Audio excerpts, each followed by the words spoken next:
Today, we are not going to add any new feature to Maya. Today, we are actually going to understand what's actually happening every single time Maya talks to Gemini.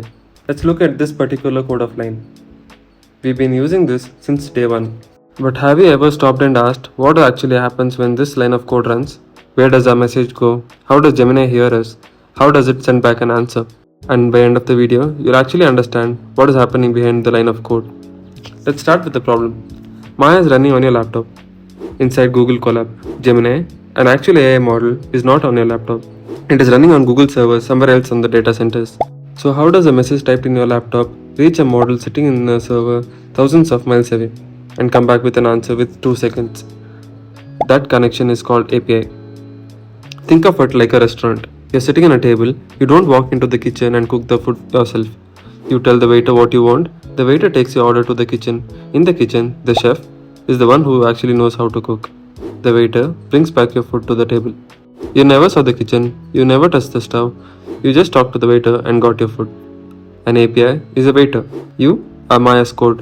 The kitchen is Google Gemini servers. The API is what carries your order to the kitchen and carries the food back to you. API stands for Application Programming Interface. It's a fancy way of saying a set of rules for how two programs talk to each other. Let's see this happen. In Google Colab, let's import time. Let's run this code. We are going to time how long your order takes to reach to the kitchen and come back. Now let's add the code above the API call. And now below it. Let's run this code. Let's type something.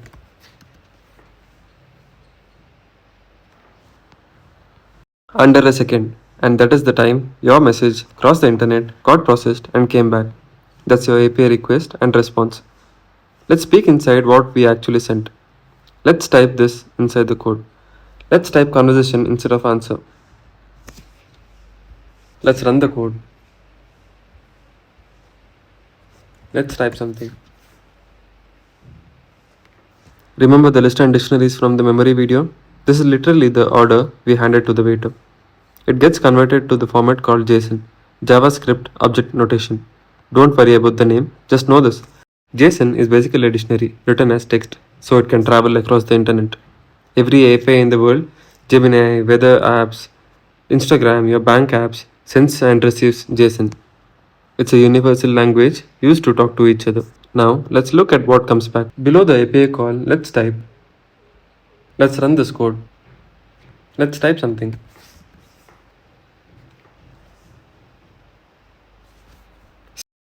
See this? The whole object is Gemini's response.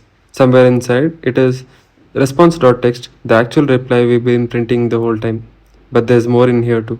Things like how many tokens were used, why the model stopped, safety ratings, etc. The waiter does not just bring your plate. He might also tell you the soup is freshly made today, or we are out of desserts. The response carries extra information along with the answer. Now, a question you must be asking. How does Google even know the request is coming from us, not from a random stranger? Let's remove these and type. Also, let's turn this back to answer.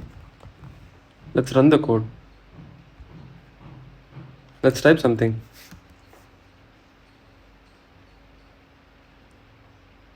See this? This is the API key. Think of it like an ID card to show in the restaurant door. Without it, the waiter wouldn't even take your order. This is also why we never share our API key directly in the notebook. If someone else gets your API key, they can order the food and put it in your bill. That's why we store it safely using userdata.get instead of typing it directly.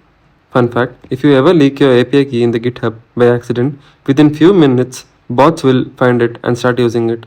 It's basically the internet's version of leaving your restaurant tab open with your card details on it. So let's always keep it secret. That's it. That's an API, a request out, a request back, JSON both ways, and a API key proving it's you. Every AI app you ever used, like ChatGPT, Claude, Gemini, etc., runs on the same pattern. Today, we didn't just add a new feature to Maya, but we now understood something most beginners skip completely. There is still something Maya can't do though. She can't do math on data. She can't analyze numbers, patterns, or large set of information, the kind of thing every AI engineer needs to be comfortable with. In the next video, we'll start building that foundation with NumPy, the library almost every AI ML tool in the world is built upon. Subscribe to Forge Automations for more such videos.